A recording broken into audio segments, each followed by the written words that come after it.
सत श्री अकाल। मेरे यूट्यूब चैनल के तुहाडा स्वागत है।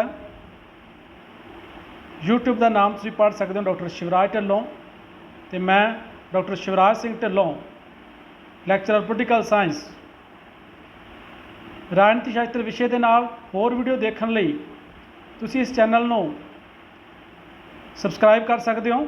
सबसक्राइब करने के लिए सज्जे हत्थ वाले पासे वीडियो के बिल्कुल थले सज्जे हत्थ वाले पासे सबसक्राइब पर क्लिक करके तुसीं इस वीडियो को सबसक्राइब कर सकते हो और नवीं वीडियो का नोटिफिकेशन प्राप्त करने के लिए तुसीं सबसक्राइब करने तो बाद बैल के निशान पर क्लिक करके नोटिफिकेशन प्राप्त कर सकते हो।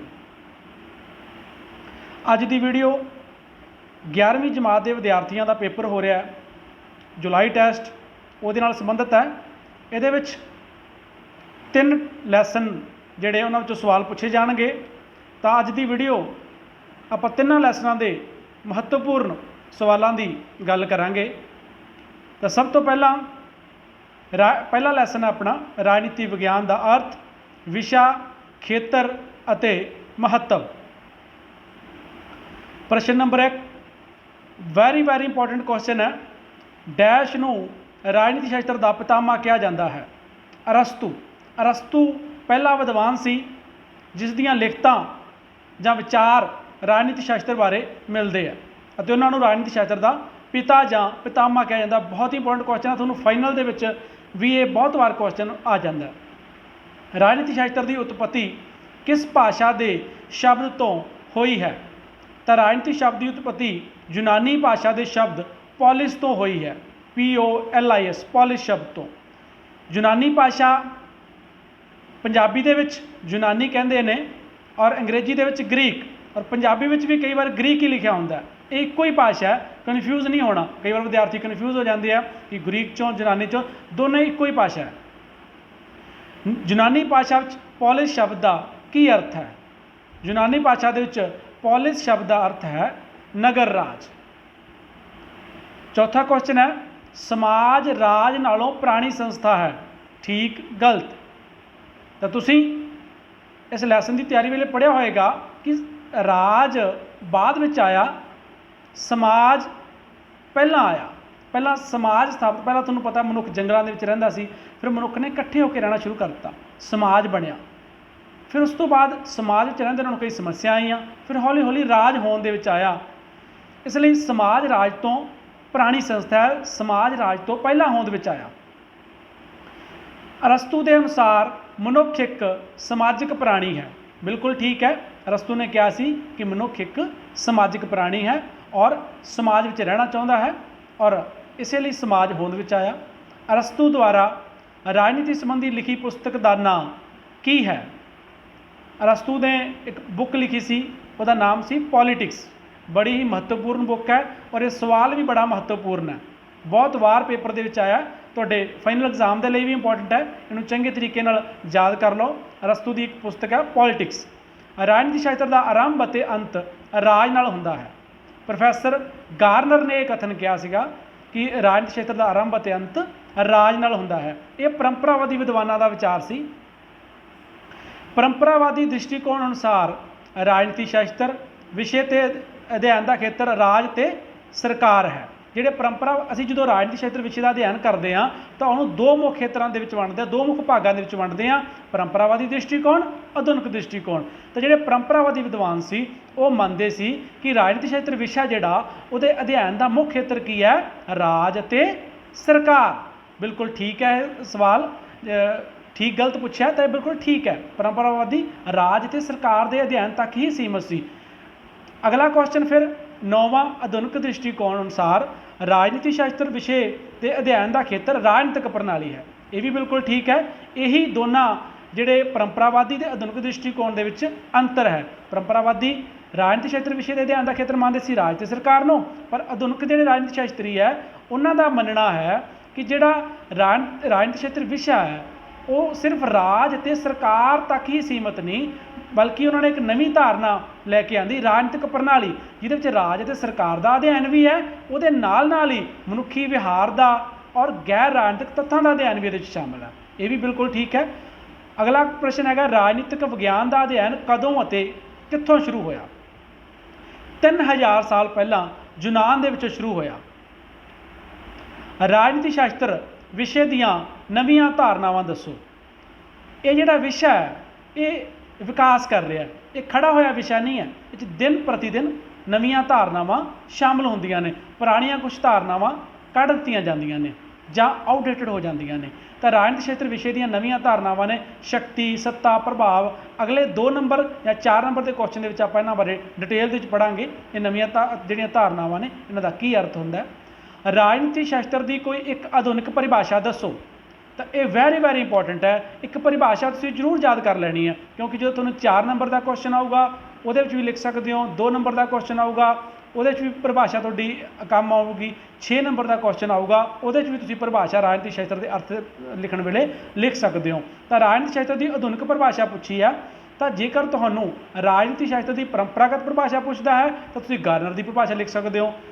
ਜੇਕਰ ਤੁਹਾਨੂੰ ਆਧੁਨਿਕ ਪਰਿਭਾਸ਼ਾ ਪੁੱਛਦਾ ਤਾਂ ਤੁਸੀਂ ਆਧੁਨਿਕ ਪਰਿਭਾਸ਼ਾ ਇੱਕ ਯਾਦ ਕਰ ਸਕਦੇ ਹੋ, ਜਿਵੇਂ ਕਿ ਡੇਵਿਡ ਈਸਟਨ ਦੀ ਹੈ ਰਾਜਨੀਤੀ ਕਦਰਾਂ ਕੀਮਤਾਂ ਦੀ ਸੱਤਾਵਾਦੀ ਵਿਵਸਥਾ ਹੈ। ਜੇਕਰ ਉਹ ਤੋਂ ਸਧਾਰਨ ਕੁਐਸਚਨ ਪੁੱਛ ਲਿਆ ਜਾਂਦਾ ਹੈ ਕਿ ਰਾਜਨੀਤੀ ਸ਼ਾਸਤਰ ਦੀ ਕੋਈ ਇੱਕ ਪਰਿਭਾਸ਼ਾ ਦੱਸੋ, ਤਾਂ ਕੋਸ਼ਿਸ਼ ਕਰੋ ਕਿ ਆਧੁਨਿਕ ਪਰਿਭਾਸ਼ਾ ਤੁਸੀਂ ਦੇਣੀ ਹੈ।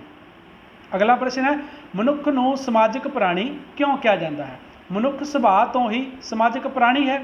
ਇਸ ਤੋਂ ਇਲਾਵਾ ਆਪਣੀਆਂ ਮੁੱਢਲੀਆਂ ਲੋੜਾਂ ਰੋਟੀ, ਕੱਪੜਾ ਅਤੇ ਮਕਾਨ ਆਦਿ ਨੂੰ ਇਕੱਲਿਆਂ ਪੂਰਾ ਨਹੀਂ ਕਰ ਸਕਦਾ, ਇਸ ਲਈ ਉਸਨੂੰ ਦੂਜੇ ਸਾਥੀਆਂ ਦੀ ਸਹਾਇਤਾ ਅਤੇ ਸਹਿਯੋਗ ਦੀ ਜ਼ਰੂਰਤ ਰਹਿੰਦੀ ਹੈ। ਜਿਵੇਂ ਕਿ ਤੁਸੀਂ ਜਾਣਦੇ ਹੀ ਹੋ, ਸਾਨੂੰ ਰੋਜ਼ਾਨਾ ਜ਼ਿੰਦਗੀ ਵਿੱਚ ਬਹੁਤ ਸਾਰੀਆਂ ਜ਼ਰੂਰਤਾਂ ਹੁੰਦੀਆਂ ਨੇ, ਉਹਨਾਂ ਜ਼ਰੂਰਤਾਂ ਨੂੰ ਅਸੀਂ ਇਕੱਲਿਆਂ ਪੂਰਾ ਨਹੀਂ ਕਰ ਸਕਦੇ। ਇਸ ਲਈ ਮਨੁੱਖ ਹੈ ਜਿਹੜਾ ਉਹ ਸੁਭਾਅ ਤੋਂ ਵੀ ਅਤੇ ਆਪਣੀਆਂ ਲੋੜਾਂ ਲਈ ਵੀ ਸਮਾਜ ਵਿੱਚ ਹੀ ਰਹਿਣਾ ਚਾਹੁੰਦਾ ਹੈ। ਰਾਜਨੀਤੀ ਸ਼ਾਸਤਰ ਤੋਂ ਤੁਹਾਡਾ ਕੀ ਭਾਵ ਹੈ। ਇਹ ਜਿਹੜੇ ਆਪਾਂ ਕੁਐਸਚਨ ਕਰ ਰਹੇ ਹਾਂ ਇਹ ਤੁਹਾਨੂੰ 2 ਨੰਬਰ ਜਾਂ 4 ਨੰਬਰ ਦੇ ਵਿੱਚ ਆ ਸਕਦੇ ਆ। ਰਾਜਨੀਤੀ ਸ਼ਾਸਤਰ ਤੋਂ ਤੁਹਾਡਾ ਕੀ ਭਾਵ ਹੈ। ਆਧੁਨਿਕ ਸਮੇਂ ਵਿੱਚ ਰਾਜ, ਸਰਕਾਰ ਅਤੇ ਰਾਜਨੀਤੀ ਨਾਲ ਸੰਬੰਧਿਤ ਸਾਰੀਆਂ ਸਮੱਸਿਆਵਾਂ ਅਤੇ ਗੈਰ ਰਾਜਨੀਤਿਕ ਤੱਤ ਜੋ ਕਿਸੇ ਵੀ ਤਰ੍ਹਾਂ ਰਾਜਨੀਤੀ ਨੂੰ ਪ੍ਰਭਾਵਿਤ ਕਰਦੇ ਹਨ ਦਾ ਅਧਿਐਨ ਕਰਨ ਵਾਲੇ ਵਿਸ਼ੇ ਨੂੰ ਰਾਜਨੀਤੀ ਵਿਗਿਆਨ ਕਿਹਾ ਜਾਂਦਾ ਹੈ। ਇਹ ਆਧੁਨਿਕ ਵਿਦਵਾਨਾਂ ਦਾ ਵਿਚਾਰ ਹੈ ਕਿ ਰਾਜਨੀਤੀ ਸ਼ਾਸਤਰ ਦੇ ਵਿੱਚ ਸਿਰਫ ਰਾਜ ਅਤੇ ਸਰਕਾਰ ਹੀ ਨਹੀਂ, ਉਹਦੇ ਨਾਲ ਹੋਰ ਰਾਜਨੀਤੀ ਸੰਬੰਧਿਤ ਜਿੰਨੀਆਂ ਵੀ ਸਮੱਸਿਆਵਾਂ ਹੈ ਜਾਂ ਹੋਰ ਗੈਰ ਰਾਜਨੀਤਿਕ ਤੱਤ ਜਿਹੜੇ ਕਿਸੇ ਨਾ ਕਿਸੇ ਤਰੀਕੇ ਨਾਲ ਮਤਲਬ ਸਿੱਧੇ ਜਾਂ ਅਸਿੱਧੇ ਤਰੀਕੇ ਨਾਲ ਰਾਜਨੀਤੀ ਨੂੰ ਪ੍ਰਭਾਵਿਤ ਕਰਦੇ ਹਨ, ਉਹਨਾਂ ਦਾ ਅਧਿਐਨ ਕਰਨ ਵਾਲੇ ਵਿਸ਼ੇ ਨੂੰ ਰਾਜਨੀਤੀ ਵਿਗਿਆਨ ਕਿਹਾ ਜਾਂਦਾ ਹੈ। ਰਾਜਨੀਤੀ ਸ਼ਾਸਤਰ ਦਾ ਸ਼ਾਬਦਿਕ ਅਰਥ ਦੱਸੋ। ਵੈਰੀ ਇੰਪੋਰਟੈਂਟ ਕੁਐਸਚਨ, ਤੁਹਾਨੂੰ 2 ਨੰਬਰ 'ਚ ਵੀ ਆ ਸਕਦਾ ਹੈ, 4 ਨੰਬਰ 'ਚ ਵੀ ਆ ਸਕਦਾ ਹੈ। ਫਾਈਨਲ ਪੇਪਰ ਲਈ ਵੀ ਬਹੁਤ ਇੰਪੋਰਟੈਂਟ ਹੈ। ਰਾਜਨੀਤੀ ਸ਼ਬਦ ਅੰਗਰੇਜ਼ੀ ਦੇ ਪੋਲੀਟਿਕਸ ਸ਼ਬਦ ਦਾ ਪੰਜਾਬੀ ਅਨੁਵਾਦ ਹੈ। ਇਹ ਤਾਂ ਤੁਸੀਂ ਸਾਰੇ ਜਾਣਦੇ ਹੀ ਹੋ ਕਿ ਇੰਗਲਿਸ਼ 'ਚ ਅਸੀਂ ਇਹਨੂੰ ਪੋਲੀਟੀਕਲ ਸਾਇੰਸ ਕਹਿੰਦੇ ਹਾਂ, ਪੰਜਾਬੀ ਦੇ ਵਿੱਚ ਰਾਜਨੀਤੀ ਸ਼ਾਸਤਰ ਕਹਿੰਦੇ ਹਾਂ। ਜਿਹੜਾ ਪੋਲੀਟਿਕਸ ਸ਼ਬਦ ਹੈ ਇਹ ਯੂਨਾਨੀ ਭਾਸ਼ਾ ਦੇ 2 ਸ਼ਬਦਾਂ ਤੋਂ ਮਿਲ ਕੇ ਬਣਿਆ ਹੈ, ਪੋਲਿਸ ਅਤੇ ਪੋਲੀਟਿਕੋਸ। ਯੂਨਾਨੀ ਭਾਸ਼ਾ 'ਚ ਪੋਲਿਸ ਦਾ ਅਰਥ ਹੈ ਨਗਰ ਰਾਜ, ਪੋਲੀਟਿਕੋਸ ਦਾ ਅਰਥ ਹੈ ਨਗਰ, ਨਾਗਰਿਕ ਅਤੇ ਨਾਗਰਿਕਤਾ ਸੰਬੰਧੀ। ਇਹਨਾਂ ਸ਼ਬਦਾਂ ਦੇ ਆਧਾਰ 'ਤੇ ਅਸੀਂ ਕਹਿ ਸਕਦੇ ਹਾਂ ਕਿ ਜਿਹੜਾ ਰਾਜ, ਨਾਗਰਿਕਾਂ ਅਤੇ ਨਾਗਰਿਕਤਾ ਨਾਲ ਸੰਬੰਧਿਤ ਸਮੱਸਿਆ ਦਾ ਅਧਿਐਨ ਕਰਨ ਵਾਲਾ ਜਿਹੜਾ ਵਿਸ਼ਾ ਹੈ ਉਸ ਨੂੰ ਅਸੀਂ ਰਾਜਨੀਤੀ ਸ਼ਾਸਤਰ ਕਹਿੰਦੇ ਹਾਂ। ਜਿਹੜੇ ਇਹ ਪ੍ਰਸ਼ਨ ਹੈ ਇਹ ਤੁਹਾਨੂੰ ਹੁਣ ਜਿਹੜਾ ਟੈਸਟ ਹੋ ਰਿਹਾ ਜੁਲਾਈ ਦਾ ਉਹਦੇ ਵਿੱਚ 4 ਨੰਬਰ 'ਚ ਪੁੱਛੇ ਜਾ ਸਕਦੇ ਆ।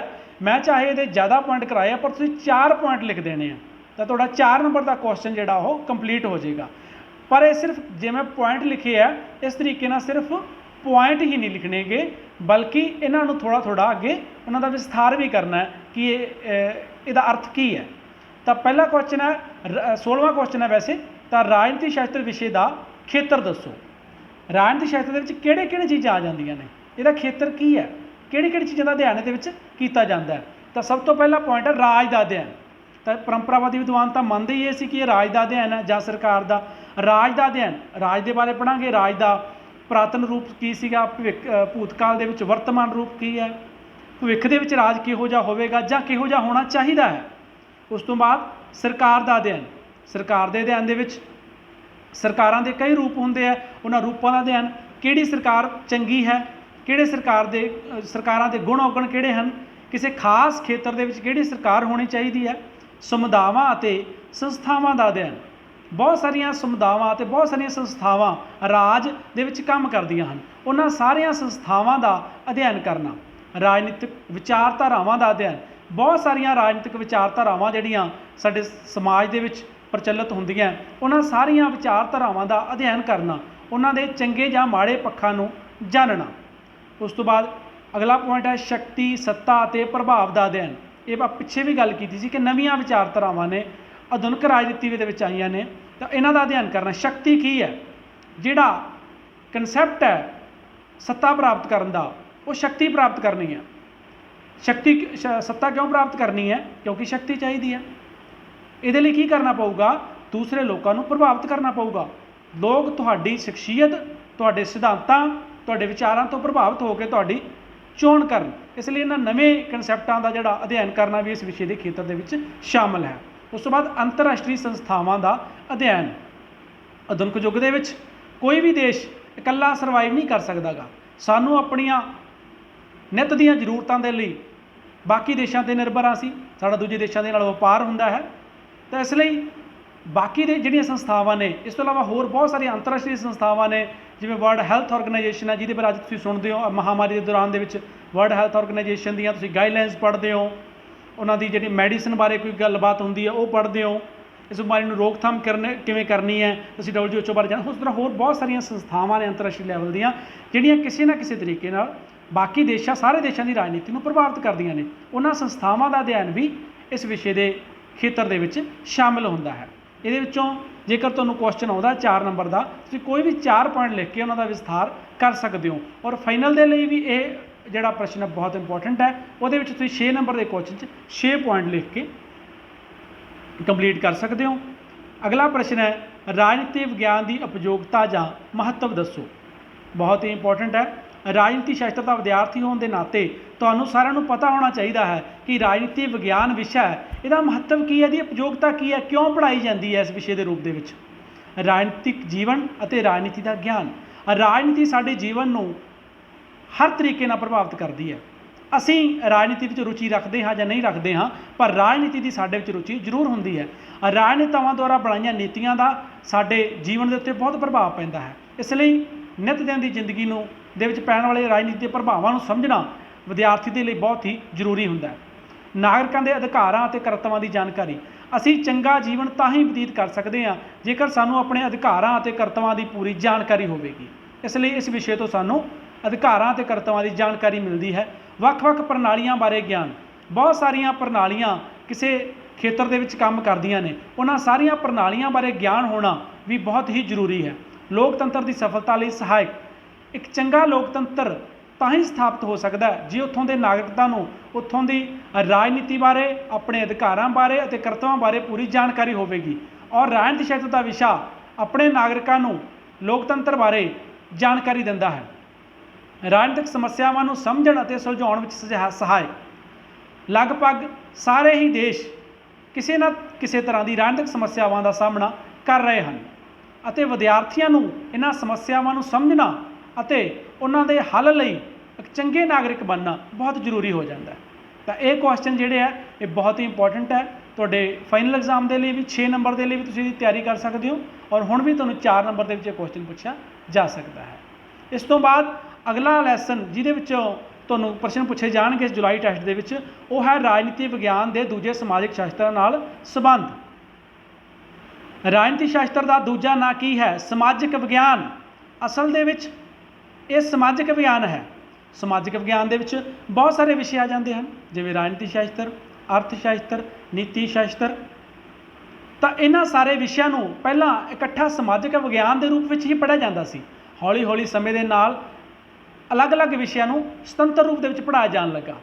इसलिए राजनीति शास्त्र नूं समाजिक विज्ञान के नाम नाल भी जानिया जाता है। इतिहास भूतकाल की राजनीति है, बीते हुए की, अते राजनीति वर्तमान का इतिहास है। यह विचार किसका है? यह विचार प्रोफैसर फ्रीमैन का है।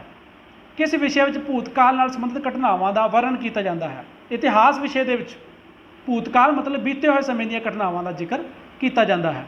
किहड़े समाजिक शास्त्र नूं होर शास्त्रां की जननी कहा जाता है? समाज शास्त्र नूं। समाज शास्त्र सब तो पहला होंद विच आया, समाज बारे पढ़िया जान लगा। सारे विषयां नूं इकट्ठा समाज शास्त्र के अधीन ही पढ़िया जाता सी। हौली हौली राजनीति शास्त्र, अर्थशास्त्र, नीति शास्त्र अते होर समाज शास्त्र के विषयां ने सुतंत्र रूप दे विच अलग तो पढ़िया जान लगा। इसलिए सारे समाज शास्त्र जिहड़े है उन्हां दा जिहड़ा जन्मदाता है समाज शास्त्र ही है। ਕਿਹੜੇ ਵਿਦਵਾਨ ਨੇ 18ਵੀਂ ਸਦੀ ਵਿੱਚ ਅਰਥ ਸ਼ਾਸਤਰ ਨੂੰ ਸੁਤੰਤਰ ਵਿਸ਼ੇ ਦਾ ਰੂਪ ਪ੍ਰਦਾਨ ਕੀਤਾ? ਐਡਮ ਸਮਿਥ ਨੇ ਅਰਥ ਸ਼ਾਸਤਰ ਨੂੰ 18ਵੀਂ ਸਦੀ ਦੇ ਵਿੱਚ ਸੁਤੰਤਰ ਵਿਸ਼ੇ ਦਾ ਰੂਪ ਪ੍ਰਦਾਨ ਕੀਤਾ। ਪਹਿਲਾਂ ਜਿਵੇਂ ਮੈਂ ਤੁਹਾਨੂੰ ਦੱਸ ਚੁੱਕਿਆ ਹਾਂ ਕਿ ਇਹਨੂੰ ਸਮਾਜ ਸ਼ਾਸਤਰ ਦੇ ਅਧੀਨ ਬਾਕੀ ਵਿਸ਼ਿਆਂ ਦੇ ਨਾਲ ਹੀ ਪੜ੍ਹਿਆ ਜਾਂਦਾ ਸੀ। ਇੱਕ ਵਿਅਕਤੀ ਦੀ ਆਰਥਿਕ ਸਥਿਤੀ ਦਾ ਪ੍ਰਭਾਵ ਉਸਦੀ ਰਾਜਨੀਤਿਕ ਸੋਚ 'ਤੇ ਪੈਂਦਾ ਹੈ। ਠੀਕ ਗੱਲ, ਬਿਲਕੁਲ ਠੀਕ ਹੈ। ਆਰਥਿਕਤਾ ਬਹੁਤ ਹੱਦ ਤੱਕ ਪ੍ਰਭਾਵਿਤ ਕਰਦੀ ਹੈ ਤੁਹਾਡੀ ਰਾਜਨੀਤਿਕ ਕਿਰਿਆਸ਼ੀਲਤਾ ਨੂੰ। ਜੇਕਰ ਤੁਸੀਂ ਆਰਥਿਕ ਤੌਰ 'ਤੇ ਮਜ਼ਬੂਤ ਹੋ ਤਾਂ ਤੁਸੀਂ ਰਾਜਨੀਤੀ ਦੇ ਵਿੱਚ ਭਾਗੀਦਾਰੀ ਹੁੰਦੇ ਹੋ, ਕਿਰਿਆਸ਼ੀਲਤਾ ਨਾਲ ਭਾਗ ਲੈਂਦੇ ਹੋ। ਜੇਕਰ ਤੁਹਾਡੀ ਆਰਥਿਕ ਸਥਿਤੀ ਚੰਗੀ ਨਹੀਂ ਹੈ ਤਾਂ ਤੁਸੀਂ ਉਸ ਤਰੀਕੇ ਨਾਲ ਕਿਰਿਆਸ਼ੀਲਤਾ ਨਾਲ ਭਾਗ ਨਹੀਂ ਲੈ ਸਕਦੇਗੇ। ਇਤਿਹਾਸ ਨੂੰ ਰਾਜਨੀਤੀ ਸ਼ਾਸਤਰ ਦੀ ਪ੍ਰਯੋਗਸ਼ਾਲਾ ਕਿਉਂ ਕਿਹਾ ਜਾਂਦਾ ਹੈ? ਇਤਿਹਾਸ ਦੇ ਅਧਿਐਨ ਰਾਹੀਂ ਹੀ ਰਾਜਨੀਤੀ ਸ਼ਾਸਤਰ ਦੇ ਸਿਧਾਂਤਾਂ ਨੂੰ ਵਿਹਾਰਕ ਰੂਪ ਵਿੱਚ ਸਮਝਿਆ ਜਾਂਦਾ ਹੈ। ਕਿਸੇ ਸਮੇਂ ਦੇ ਉੱਤੇ ਕਿਸ ਤਰ੍ਹਾਂ ਦੀ ਰਾਜਨੀਤਿਕ ਸਿਧਾਂਤ ਲਾਗੂ ਸਨ ਔਰ ਉਹਨਾਂ ਦਾ ਉਸ ਸਮੇਂ ਦੇ ਸਮਾਜ ਦੇ ਉੱਤੇ ਕੀ ਪ੍ਰਭਾਵ ਪਿਆ, ਜੇਕਰ ਇਸ ਚੀਜ਼ ਨੂੰ ਵਿਹਾਰਕ ਰੂਪ ਵਿੱਚ ਸਮਝਣਾ ਹੈ ਤਾਂ ਸਾਨੂੰ ਰਾਜਨੀਤੀ ਨੂੰ ਪੜ੍ਹਨਾ ਬਹੁਤ ਹੀ ਜ਼ਰੂਰੀ ਹੋ ਜਾਂਦਾ ਹੈ। ਰਾਜਨੀਤੀ ਸ਼ਾਸਤਰ ਦੀ ਇਤਿਹਾਸ ਨੂੰ ਕੀ ਦੇਣ ਹੈ? ਰਾਜਨੀਤਿਕ ਘਟਨਾਵਾਂ ਹੀ ਇਤਿਹਾਸ ਦਾ ਨਿਰਮਾਣ ਕਰਦੀਆਂ ਹਨ। ਰਾਜਨੀਤਿਕ ਘਟਨਾਵਾਂ ਜਿਹੜੀਆਂ ਅੱਜ ਦੀਆਂ ਰਾਜਨੀਤਿਕ ਘਟਨਾਵਾਂ ਨੇ ਉਹ ਕੱਲ੍ਹ ਦਾ ਇਤਿਹਾਸ ਬਣਨਗੀਆਂ। ਰਾਜਨੀਤੀ ਸ਼ਾਸਤਰ ਅਤੇ ਇਤਿਹਾਸ ਵਿੱਚ ਅੰਤਰ ਲਿਖੋ। ਇਤਿਹਾਸ ਵਰਣਨਾਤਮਕ ਹੈ ਅਤੇ ਵਾਸਤਵਿਕ ਹੈ, ਪਰੰਤੂ ਰਾਜਨੀਤਿਕ ਵਿਗਿਆਨ ਵਿਚਾਰਸ਼ੀਲ ਵਿਸ਼ਾ ਹੈ। ਇਤਿਹਾਸ ਵਰਣਨਾਤਮਕ ਹੈ, ਮਤਲਬ ਬੀਤੀਆਂ ਹੋਈਆਂ ਘਟਨਾਵਾਂ ਦਾ ਵਰਣਨ ਕੀਤਾ ਜਾਂਦਾ ਹੈ। ਜਿਹੜਾ ਰਾਜਨੀਤੀ ਵਿਗਿਆਨ ਹੈ ਉਹਦੇ ਵਿੱਚ ਕੀ ਹੈ ਅਤੇ ਕੀ ਹੋਣਾ ਚਾਹੀਦਾ ਹੈ, ਕਿਸ ਤਰੀਕੇ ਨਾਲ ਹੋਣਾ ਚਾਹੀਦਾ ਹੈ, ਇਸ ਚੀਜ਼ ਦਾ ਵੀ ਅਧਿਐਨ ਕੀਤਾ ਜਾਂਦਾ ਹੈ। ਇਤਿਹਾਸ ਕੇਵਲ ਭੂਤਕਾਲ ਨਾਲ ਸੰਬੰਧਿਤ ਹੈ ਅਤੇ ਰਾਜਨੀਤੀ ਵਿਗਿਆਨ ਭੂਤ, ਵਰਤਮਾਨ ਅਤੇ ਭਵਿੱਖ ਨਾਲ ਸੰਬੰਧਿਤ ਹੈ। ਪਹਿਲਾਂ ਵੀ ਆਪਾਂ ਪੜ੍ਹ ਚੁੱਕੇ ਹਾਂ ਕਿ ਇਤਿਹਾਸ ਸਿਰਫ ਬੀਤੀਆਂ ਹੋਈਆਂ ਘਟਨਾਵਾਂ ਨਾਲ ਸੰਬੰਧਿਤ ਹੈ, ਪਰ ਰਾਜਨੀਤੀ ਵਿਗਿਆਨ ਬੀਤੀਆਂ ਹੋਈਆਂ ਘਟਨਾਵਾਂ ਨਾਲ ਵੀ ਸੰਬੰਧਿਤ ਹੈ। ਅੱਜ ਕੀ ਹੋ ਰਿਹਾ ਵਰਤਮਾਨ ਦੇ ਵਿੱਚ ਉਸ ਨਾਲ ਵੀ ਸੰਬੰਧਿਤ ਹੈ। ਭਵਿੱਖ ਵਿੱਚ ਕੀ ਹੋਣਾ ਚਾਹੀਦਾ ਹੈ ਉਸ ਨਾਲ ਵੀ ਸੰਬੰਧਿਤ ਹੈ। ਅਰਥ ਸ਼ਾਸਤਰ ਦੀ ਰਾਜਨੀਤੀ ਸ਼ਾਸਤਰ ਨੂੰ ਕੀ ਦੇਣ ਹੈ? ਆਰਥਿਕ ਪ੍ਰਸਥਿਤੀਆਂ ਰਾਜਨੀਤਿਕ ਢਾਂਚੇ ਨੂੰ ਦੀ ਕਾਰਜਸ਼ੀਲਤਾ ਨੂੰ ਪ੍ਰਭਾਵਿਤ ਕਰਦੀਆਂ ਹਨ। ਕਿਸੇ ਸਮਾਜ ਦੀ ਉੱਥੋਂ ਦੇ ਲੋਕਾਂ ਦੀ ਆਰਥਿਕ ਸਥਿਤੀ ਕਿਹੋ ਜਿਹੀ ਹੈ ਉਹ ਉੱਥੋਂ ਦੇ ਰਾਜਨੀਤਿਕ ਢਾਂਚੇ ਨੂੰ ਬਹੁਤ ਹੱਦ ਤੱਕ ਪ੍ਰਭਾਵਿਤ ਕਰਦੀ ਹੈ। ਚੰਗੀ ਆਰਥਿਕ ਸਥਿਤੀ ਚੰਗੇ ਢਾਂਚੇ ਦੀ ਨੀਂਹ ਰੱਖਦੀ ਹੈ ਔਰ ਬੁਰੀ ਆਰਥਿਕ ਸਥਿਤੀ ਜਿਹੜੀ ਰਾਜਨੀਤਿਕ ਢਾਂਚੇ ਨੂੰ ਮਾੜੇ ਤਰੀਕਿਆਂ ਨਾਲ ਪ੍ਰਭਾਵਿਤ ਕਰਦੀ ਹੈ। ਆਰਥਿਕ ਸਥਿਤੀ ਵਿਅਕਤੀ ਦੀ ਰਾਜਨੀਤਿਕ ਦਸ਼ਾ ਨੂੰ ਪ੍ਰਭਾਵਿਤ ਕਰਦੀ ਹੈ। ਪਹਿਲਾਂ ਵੀ ਆਪਾਂ ਗੱਲ ਕਰ ਚੁੱਕੇ ਹਾਂ ਕਿ ਆਰਥਿਕਤਾ ਦਾ ਮਜ਼ਬੂਤ ਹੋਣਾ ਰਾਜਨੀਤੀ ਵਿੱਚ ਕਿਰਿਆਸ਼ੀਲਤਾ ਨੂੰ ਜ਼ਰੂਰ ਪ੍ਰਭਾਵਿਤ ਕਰਦਾ ਹੈ, ਪਰ ਜੇਕਰ ਅਸੀਂ ਆਰਥਿਕ ਤੌਰ 'ਤੇ ਕੋਈ ਵਿਅਕਤੀ ਗਰੀਬ ਹੈ ਤਾਂ ਉਹਦੀ ਰਾਜਨੀਤੀ ਵਿੱਚ ਜਿਹੜੀ ਕਿਰਿਆਸ਼ੀਲਤਾ ਹੈ ਉਹ ਘੱਟ ਹੁੰਦੀ ਹੈ ਜਾਂ ਉਹਦਾ ਰੋਲ ਸਕਾਰਾਤਮਕ ਨਹੀਂ ਹੁੰਦਾ ਗਾ। ਸਮਾਜ ਸ਼ਾਸਤਰ ਦੀ ਰਾਜਨੀਤੀ ਸ਼ਾਸਤਰ ਨੂੰ ਕੀ ਦੇਣ ਹੈ? ਸਮਾਜ ਸ਼ਾਸਤਰ ਰਾਜਨੀਤੀ ਸ਼ਾਸਤਰ ਨੂੰ ਮਹੱਤਵਪੂਰਨ ਸਮੱਗਰੀ ਪ੍ਰਦਾਨ ਕਰਦਾ ਹੈ। ਸਮਾਜਿਕ ਹਾਲਾਤ ਰਾਜਨੀਤਿਕ ਸੰਗਠਨ ਨੂੰ ਪ੍ਰਭਾਵਿਤ ਕਰਦੇ ਹਨ। ਰਾਜਨੀਤੀ ਸ਼ਾਸਤਰ ਦੀ ਸਮਾਜ ਸ਼ਾਸਤਰ ਨੂੰ ਕੀ ਦੇਣ ਹੈ? ਰਾਜਨੀਤੀ ਸ਼ਾਸਤਰ ਸਮਾਜਿਕ ਸੰਗਠਨਾਂ ਨੂੰ ਪ੍ਰਭਾਵਿਤ ਕਰਦਾ ਹੈ। ਰਾਜਨੀਤੀ ਸ਼ਾਸਤਰ ਸਮਾਜ 'ਚ ਫੈਲੀਆਂ ਸਮਾਜਿਕ ਬੁਰਾਈਆਂ ਦਾ ਅੰਤ ਕਰਦਾ ਹੈ। ਪਹਿਲਾ ਪੁਆਇੰਟ ਰਾਜਨੀਤੀ ਸ਼ਾਸਤਰ ਸਮਾਜਿਕ ਸੰਗਠਨਾਂ ਨੂੰ ਪ੍ਰਭਾਵਿਤ ਕਰਦਾ ਹੈ ਔਰ ਦੂਜਾ ਪੁਆਇੰਟ ਰਾਜਨੀਤੀ ਸ਼ਾਸਤਰ ਸਮਾਜ 'ਚ ਫੈਲੀਆਂ ਸਮਾਜਿਕ ਬੁਰਾਈਆਂ ਦਾ ਅੰਤ ਕਰਦਾ ਹੈ। ਜੇਕਰ ਸਮਾਜ ਦੇ ਵਿੱਚ ਕੋਈ ਅਜਿਹੀ ਬੁਰਾਈ ਹੈ ਜੋ ਸਮਾਜ ਨੂੰ ਕਮਜ਼ੋਰ ਕਰ ਰਹੀ ਹੈ ਤਾਂ ਰਾਜਨੀਤੀ ਸ਼ਾਸਤਰ ਉਸ ਬੁਰਾਈ ਨੂੰ ਕਾਨੂੰਨ ਦੁਆਰਾ ਸਮਾਪਤ ਕਰ ਸਕਦਾ ਹੈ। ਜਿਵੇਂ ਕਿ ਤੁਸੀਂ ਪਿਛਲੀਆਂ ਕਲਾਸਾਂ ਦੇ ਵਿੱਚ ਪੜ੍ਹਿਆ ਹੋਏਗਾ ਸਤੀ ਪ੍ਰਥਾ, ਜਿਹਦੇ ਵਿੱਚ ਇੱਕ ਔਰਤ ਨੂੰ ਉਹਦੇ ਪਤੀ ਦੀ ਮੌਤ ਹੋ ਜਾਣ 'ਤੇ ਉਹਦੇ ਨਾਲ ਹੀ ਚਿਖਾ ਦੇ ਵਿੱਚ ਸਾੜ ਦਿੱਤਾ ਜਾਂਦਾ ਸੀ, ਪਰ ਕਾਨੂੰਨ ਦੁਆਰਾ ਉਸ 'ਤੇ ਰੋਕ ਲਗਾ ਦਿੱਤੀ ਗਈ। ਉਹ ਬਹੁਤ ਵੱਡੀ ਬੁਰਾਈ ਦਾ ਅੰਤ ਹੋ ਗਿਆ। ਰਾਜਨੀਤੀ ਸ਼ਾਸਤਰ ਅਤੇ ਸਮਾਜ ਸ਼ਾਸਤਰ ਵਿੱਚ ਕੀ ਅੰਤਰ ਹੈ? ਸਮਾਜ ਸ਼ਾਸਤਰ ਸਮੁੱਚੇ ਸਮਾਜਿਕ ਜੀਵਨ ਨਾਲ, ਪਰੰਤੂ ਰਾਜਨੀਤੀ ਸ਼ਾਸਤਰ ਕੇਵਲ ਰਾਜਨੀਤਿਕ ਪੱਖ ਨਾਲ ਸੰਬੰਧਿਤ ਹੈ। ਸਮਾਜ ਸ਼ਾਸਤਰ ਦਾ ਦਾਇਰਾ ਜਿਹੜਾ ਹੈ ਉਹ ਵਿਸ਼ਾਲ ਹੈ। ਸਮਾਜ ਸ਼ਾਸਤਰ ਦੇ ਵਿੱਚ ਸਾਰੇ ਸਮਾਜ ਸ਼ਾਸਤਰ ਆ ਜਾਂਦੇ ਹਨ, ਪਰ ਰਾਜਨੀਤੀ ਸ਼ਾਸਤਰ ਵਿੱਚ ਸਿਰਫ ਤਾਂ ਸਿਰਫ ਰਾਜਨੀਤਿਕ ਪੱਖ ਹੀ ਅਧਿਐਨ ਕੀਤਾ ਜਾਂਦਾ ਹੈ। ਸਮਾਜ ਸ਼ਾਸਤਰ ਦੀ ਹੋਂਦ ਰਾਜਨੀਤੀ ਸ਼ਾਸਤਰ ਨਾਲੋਂ ਪਹਿਲਾਂ ਸਥਾਪਿਤ ਹੋਈ। ਸਮਾਜ ਸ਼ਾਸਤਰ ਪਹਿਲਾਂ ਵੀ ਗੱਲ ਚੱਲ ਚੁੱਕੀ, ਸਮਾਜ ਪਹਿਲਾਂ ਹੋਂਦ ਵਿੱਚ ਆਇਆ, ਰਾਜ ਬਾਅਦ ਵਿੱਚ ਹੋਂਦ 'ਚ ਆਇਆ। ਨੀਤੀ ਸ਼ਾਸਤਰ ਦੀ ਰਾਜਨੀਤੀ ਸ਼ਾਸਤਰ ਨੂੰ ਕੀ ਦੇਣ ਹੈ? ਰਾਜ ਨੂੰ ਆਪਣੇ ਨੀਤੀ ਸ਼ਾਸਤਰ ਹੁੰਦਾ ਹੈ ਚੰਗਾ ਕੀ ਹੈ ਮਾੜਾ ਕੀ ਹੈ ਉਹਦੇ ਬਾਰੇ ਫੈਸਲਾ ਕਰਨਾ, ਬੁਰਾਈ ਕੀ ਹੈ ਚੰਗਿਆਈ ਕੀ ਹੈ। ਰਾਜ ਨੂੰ ਆਪਣੇ ਉਦੇਸ਼ਾਂ ਦੀ ਪੂਰਤੀ ਲਈ ਨੀਤੀ ਸ਼ਾਸਤਰ ਦੀ ਸਹਾਇਤਾ ਦੀ ਲੋੜ ਪੈਂਦੀ ਹੈ। ਸਮਾਜ ਦੇ ਨੈਤਿਕ ਬਧ ਰਾਜ ਦੇ ਕਾਨੂੰਨ ਨੂੰ ਪ੍ਰਭਾਵਿਤ ਕਰਦੇ ਹਨ। ਰਾਜਨੀਤੀ ਸ਼ਾਸਤਰ ਨੂੰ ਕਿਹੜਾ ਵਿਗਿਆਨ ਮੰਨਿਆ ਜਾਂਦਾ ਹੈ? ਰਾਜਨੀਤੀ ਸ਼ਾਸਤਰ ਇੱਕ ਸਮਾਜਿਕ ਵਿਗਿਆਨ ਹੈ ਜਿਹੜਾ ਸਮਾਜ ਵਿੱਚ ਰਾਜਨੀਤੀ ਨਾਲ ਸੰਬੰਧਿਤ ਸੰਸਥਾਵਾਂ ਦਾ ਅਧਿਐਨ ਕਰਦਾ ਹੈ। ਤੀਸਰਾ ਲੈਸਨ ਹੈ ਭਾਰਤੀ ਸੰਵਿਧਾਨ ਦੀ ਪ੍ਰਸਤਾਵਨਾ। ਪ੍ਰਸਤਾਵਨਾ ਜਿਹੜੀ ਸੰਵਿਧਾਨ ਤੋਂ ਪਹਿਲਾਂ ਐਡ ਕੀਤੀ ਜਾਂਦੀ ਹੈ, ਜਿਹੜੀ ਸੰਵਿਧਾਨ ਤੋਂ ਬਿਲਕੁਲ ਪਹਿਲਾਂ ਹੁੰਦੀ ਹੈ। ਤਾਂ ਭਾਰਤੀ ਸੰਵਿਧਾਨ ਦੀ ਪ੍ਰਸਤਾਵਨਾ ਕਿਸ ਦੇਸ਼ ਤੋਂ ਲਈ ਗਈ? ਸੰਯੁਕਤ ਰਾਜ ਅਮਰੀਕਾ ਤੋਂ।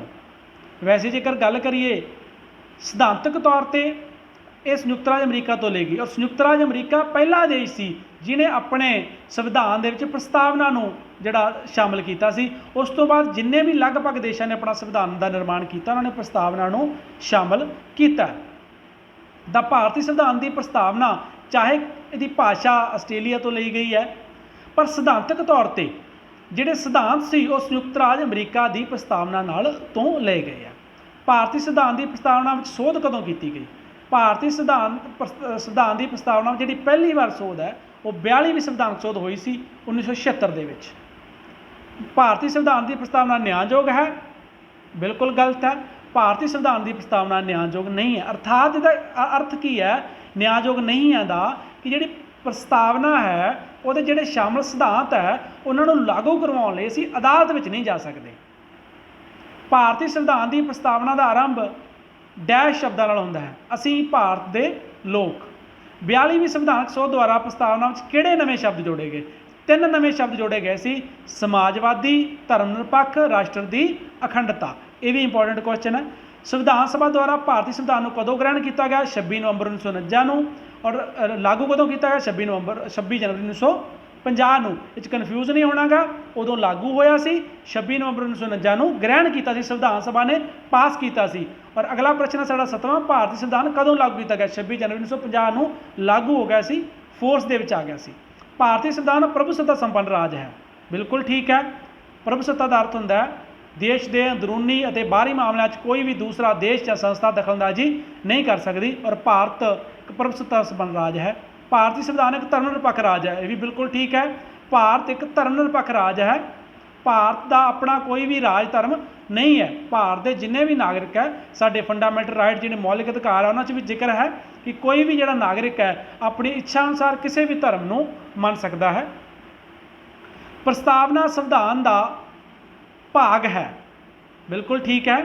ਇਹਦੇ ਬਾਰੇ ਵਾਦ ਵਿਵਾਦ ਜਾਂ ਹੋਇਆ ਸੀ, ਪਰ ਔਰ ਇਹਦੇ ਬਾਰੇ ਇੱਕ ਪ੍ਰਸ਼ਨ ਆਮ ਤੌਰ 'ਤੇ ਪੁੱਛਿਆ ਜਾਂਦਾ ਹੈ ਕਿਉਂਕਿ ਜਿਹੜਾ ਸੰਵਿਧਾਨ ਹੈ ਉਹ ਪ੍ਰਸਤਾਵਨਾ ਤੋਂ ਬਾਅਦ ਸ਼ੁਰੂ ਹੁੰਦਾ ਹੈ। ਉਹਦਾ ਅਧਿਆਇ ਜਿਹੜਾ 1 ਹੈ ਉਹ ਪ੍ਰਸਤਾਵਨਾ ਤੋਂ ਬਾਅਦ ਸ਼ੁਰੂ ਹੁੰਦਾ। ਪ੍ਰਸਤਾਵਨਾ ਉਸ ਤੋਂ ਅਧਿਆਇ 1 ਤੋਂ ਪਹਿਲਾਂ। ਪਰ ਜਦੋਂ 42ਵੀਂ ਸੋਧ ਹੋਈ ਸੀ 1976 ਦੇ ਵਿੱਚ, ਤਾਂ ਸੋਧ ਕਰਨ ਦੇ ਲਈ ਜਿਹੜਾ ਤਰੀਕਾ ਅਪਣਾਇਆ ਗਿਆ ਸੀ ਉਹ ਉਹੀ ਤਰੀਕਾ ਅਪਣਾਇਆ ਗਿਆ ਸੀਗਾ 368 ਜਿਹੜੀ ਸੰਵਿਧਾਨ ਦੇ ਸੋਧ ਕਰਨ ਲਈ ਅਪਣਾਈ ਜਾਂਦੀ, ਜਿਹੜੀ ਬਾਕੀ ਸੰਵਿਧਾਨ ਸੋਧ ਕਰਨ ਲਈ ਅਪਣਾਈ ਜਾਂਦੀ ਹੈ। ਜਿਸ ਤਰੀਕੇ ਨਾਲ ਬਾਕੀ ਸੰਵਿਧਾਨ ਦੇ ਵਿੱਚ ਸੋਧ ਕੀਤੀ ਜਾਂਦੀ ਹੈ ਉਸੇ 368 ਧਾਰਾ ਦੇ ਅਧੀਨ ਪ੍ਰਸਤਾਵਨਾ ਵਿੱਚ ਸੋਧ ਕੀਤੀ ਗਈ ਸੀ। ਇਸ ਲਈ ਇਹ ਮੰਨਿਆ ਜਾਂਦਾ ਹੈ ਕਿ ਪ੍ਰਸਤਾਵਨਾ ਵੀ ਸੰਵਿਧਾਨ ਦਾ ਭਾਗ ਹੀ ਹੈ। ਪ੍ਰਸਤਾਵਨਾ ਨੂੰ ਭਾਰਤੀ ਸੰਵਿਧਾਨ ਦੀ ਆਤਮਾ ਕਿਹਾ ਜਾਂਦਾ ਹੈ ਕਿਉਂਕਿ ਭਾਰਤੀ ਸੰਵਿਧਾਨ ਦੀ ਪ੍ਰਸਤਾਵਨਾ ਦੇ ਵਿੱਚ ਜਿਹੜੇ ਸਿਧਾਂਤਾਂ ਦਾ ਜ਼ਿਕਰ ਕੀਤਾ ਗਿਆ ਹੈ ਸੰਵਿਧਾਨ ਦੇ ਵਿੱਚ ਉਹਨਾਂ ਨੂੰ ਹੀ ਲਾਗੂ ਕਰਨ ਦੀ ਕੋਸ਼ਿਸ਼ ਕੀਤੀ ਗਈ ਹੈ। ਔਰ ਜਿਹੜੀ ਪ੍ਰਸਤਾਵਨਾ ਹੈ ਇਹਨੂੰ ਸੰਵਿਧਾਨ ਦਾ ਝਰੋਖਾ ਵੀ ਕਿਹਾ ਜਾਂਦਾ ਹੈ। ਪ੍ਰਸਤਾਵਨਾ ਵਿੱਚ ਅਸੀਂ ਭਾਰਤ ਦੇ ਲੋਕ ਜਿਹੜੇ 11 ਤੱਕ ਕੁਐਸਚਨ ਕੀਤੇ ਹੈ ਤੁਹਾਨੂੰ 1 ਨੰਬਰ 'ਚ ਪੁੱਛੇ ਜਾਣਗੇ, ਔਰ ਜੇਕਰ 2 ਨੰਬਰ ਦਾ ਕੁਐਸਚਨ ਆਉਂਦਾ ਤਾਂ ਇਸ ਤਰੀਕੇ ਨਾਲ ਆ ਸਕਦਾ ਹੈ 2 ਨੰਬਰ 'ਚ ਤੁਹਾਨੂੰ ਕਿ ਪ੍ਰਸਤਾਵਨਾ ਵਿੱਚ ਅਸੀਂ ਭਾਰਤ ਦੇ ਲੋਕ ਸ਼ਬਦ ਵਰਤੇ ਗਏ ਹਨ। ਇਹਨਾਂ ਸ਼ਬਦਾਂ ਦਾ ਕੀ ਅਰਥ ਹੈ? ਇਹਨਾਂ ਦਾ ਅਰਥ ਹੈ ਕਿ ਸੰਵਿਧਾਨ ਦਾ ਨਿਰਮਾਣ ਕਰਨ ਵਾਲੇ ਅਤੇ ਉਸਨੂੰ ਆਪਣੇ ਉੱਪਰ ਲਾਗੂ ਕਰਨ ਵਾਲੇ ਭਾਰਤ ਦੇ ਹੀ ਲੋਕ ਹਨ। ਇਸ ਤੋਂ ਬਾਅਦ ਆ ਕੇ ਲੋਕਤੰਤਰੀ ਰਾਜ ਕਹਿੰਦੇ ਕਿਹਨੂੰ ਹੈ? ਜਿਸ ਰਾਜ ਦੀ ਸ਼ਾਸਨ ਸ਼ਕਤੀ ਕਿਸੇ ਇੱਕ ਸ਼੍ਰੇਣੀ ਜਾਂ ਕੁਝ ਸ਼੍ਰੇਣੀਆਂ ਦੇ ਹੱਥ ਵਿੱਚ ਨਹੀਂ ਸਗੋਂ ਸਮੁੱਚੀ ਜਨਤਾ ਦੇ ਹੱਥ ਵਿੱਚ ਹੁੰਦੀ ਹੈ ਉਸ ਨੂੰ ਅਸੀਂ ਲੋਕਤੰਤਰ ਕਹਿੰਦੇ ਹਾਂ। ਔਰ ਉੱਥੇ ਜਿਹੜੀ ਸਰਕਾਰ ਆ ਉਹ ਲੋਕਾਂ ਦੁਆਰਾ ਚੁਣੀ ਜਾਂਦੀ ਹੈ। ਔਰ ਭਾਰਤ ਦੇ ਵਿੱਚ ਕੀ ਹੈ? ਭਾਰਤ ਦੇ ਵਿੱਚ ਵੀ ਇਹੀ ਹੈ ਨਾ ਕਿ ਲੋਕ ਜਿਹੜੇ ਹੈਗੇ ਆ ਹਰ ਨਿਸ਼ਚਿਤ ਸਮੇਂ ਦੇ ਬਾਅਦ ਵੋਟਾਂ ਪੈਂਦੀਆਂ ਔਰ ਜਿਹੜੀ ਸਰਕਾਰ ਨੂੰ ਚੁਣਦੇ ਆ। ਔਰ ਵਿਦਿਆਰਥੀ ਨਾ 2 ਜਿਹੜੇ ਕਨਸੈਪਟਾਂ 'ਚ ਬੜਾ ਕਨਫਿਊਜ਼ ਹੁੰਦੇ ਆ, ਲੋਕਤੰਤਰ ਅਤੇ ਗਣਤੰਤਰ। ਇਹ ਦੋਨੇ ਇਕੱਠੇ ਕੁਐਸਚਨ ਹੈ ਤਾਂ ਤੁਸੀਂ ਚੰਗੀ ਤਰ੍ਹਾਂ ਸਮਝ ਲਓ ਕਿ ਲੋਕਤੰਤਰ ਜਿੱਥੇ ਸਰਕਾਰ ਲੋਕਾਂ ਦੁਆਰਾ ਚੁਣੀ ਜਾਂਦੀ ਹੈ, ਜਿਹੜੀ ਸਰਕਾਰ ਨੇ ਸਾਡੇ ਉੱਤੇ ਸ਼ਾਸਨ ਕਰਨਾ ਹੁੰਦਾ ਉਹ ਲੋਕਾਂ ਦੁਆਰਾ ਚੁਣੀ ਜਾਣੀ ਲੋਕਤੰਤਰੀ। ਔਰ ਗਣਤੰਤਰੀ ਰਾਜ ਵਿੱਚ ਦੇਸ਼ ਦਾ ਮੁਖੀ ਕੋਈ ਜੱਦੀ ਰਾਣੀ ਜਾਂ ਰਾਜਾ ਨਹੀਂ ਹੁੰਦਾ, ਸਗੋਂ ਜਨਤਾ ਦੁਆਰਾ ਪ੍ਰਤੱਖ ਜਾਂ ਅਪ੍ਰਤੱਖ ਰੂਪ ਵਿੱਚ ਚੁਣਿਆ ਜਨਤਾ ਦਾ ਆਪਣਾ ਪ੍ਰਤੀਨਿਧੀ ਹੁੰਦਾ ਹੈ। ਭਾਰਤ ਇੱਕ ਗਣਤੰਤਰ ਰਾਜ ਹੈ। ਇਸ ਦਾ ਮੁਖੀ ਰਾਸ਼ਟਰਪਤੀ ਹੈ ਜਿਸ ਨੂੰ ਜਨਤਾ ਦੁਆਰਾ ਚੁਣੇ ਪ੍ਰਤੀਨਿਧਾਂ ਦੁਆਰਾ ਅਪ੍ਰਤੱਖ ਰੂਪ ਵਿੱਚ ਚੁਣਿਆ ਜਾਂਦਾ ਹੈ। ਲੋਕਤੰਤਰ ਦੇ ਵਿੱਚ ਸਾਡੇ ਉੱਤੇ ਸ਼ਾਸਨ ਕਰਨ ਵਾਲੀ ਸਰਕਾਰ ਲੋਕਾਂ ਦੁਆਰਾ ਚੁਣੀ ਜਾਂਦੀ ਹੈ, ਔਰ ਗਣਤੰਤਰੀ ਰਾਜ ਦੇ ਵਿੱਚ ਜਿਹੜਾ ਦੇਸ਼ ਦਾ ਮੁਖੀ ਹੈ ਉਹ ਲੋਕਾਂ ਦੁਆਰਾ ਚੁਣਿਆ ਜਾਂਦਾ ਹੈ। ਇਸ ਲਈ ਦੋਨੇ ਜਿਹੜੇ ਕਨਸੈਪਟ ਹੈ ਉਹਨਾਂ ਨੂੰ ਚੰਗੀ ਤਰ੍ਹਾਂ ਸਮਝ ਲਓ। ਲੋਕਤੰਤਰ ਸਰਕਾਰ ਲੋਕਾਂ ਦੁਆਰਾ ਚੁਣੀ ਜਾਣੀ, ਗਣਤੰਤਰ ਦੇਸ਼ ਦਾ ਮੁਖੀ ਲੋਕਾਂ ਦੁਆਰਾ ਚੁਣਿਆ ਜਾਣਾ। ਧੰਨਵਾਦ। ਇਹ ਸਾਰੇ ਮਹੱਤਵਪੂਰਨ ਪ੍ਰਸ਼ਨ ਹਨ, ਤੁਸੀਂ ਇਹਨਾਂ ਨੂੰ ਚੰਗੀ ਤਰ੍ਹਾਂ ਯਾਦ ਕਰ ਲਓ ਔਰ ਤੁਹਾਡੇ ਇਸ ਜੁਲਾਈ ਟੈਸਟ ਦੇ ਵਿੱਚ ਇਹਨਾਂ 'ਚੋਂ ਬਹੁਤੇ ਕੁਐਸਚਨ ਪੁੱਛੇ ਜਾਣਗੇ। ਸੋ ਉਮੀਦ ਹੈ ਤੁਹਾਨੂੰ ਇਹ ਮੇਰੀ ਕੋਸ਼ਿਸ਼ ਵਧੀਆ ਲੱਗੀ ਹੋਏਗੀ। ਜੇਕਰ ਤੁਹਾਨੂੰ ਕੋਈ ਕਮੀ ਲੱਗੇ ਤਾਂ ਤੁਸੀਂ ਜ਼ਰੂਰ ਕਮੈਂਟ ਬਾਕਸ ਦੇ ਵਿੱਚ ਲਿਖ ਸਕਦੇ ਹੋ ਔਰ ਇਸ ਵੀਡੀਓ ਨੂੰ ਅੱਗੇ ਤੋਂ ਅੱਗੇ ਸ਼ੇਅਰ ਕਰੋ ਵੱਧ ਤੋਂ ਵੱਧ, ਜੇਕਰ ਤੁਹਾਨੂੰ ਚੰਗੀ ਲੱਗਦੀ ਹੈ ਤਾਂ। Thank you.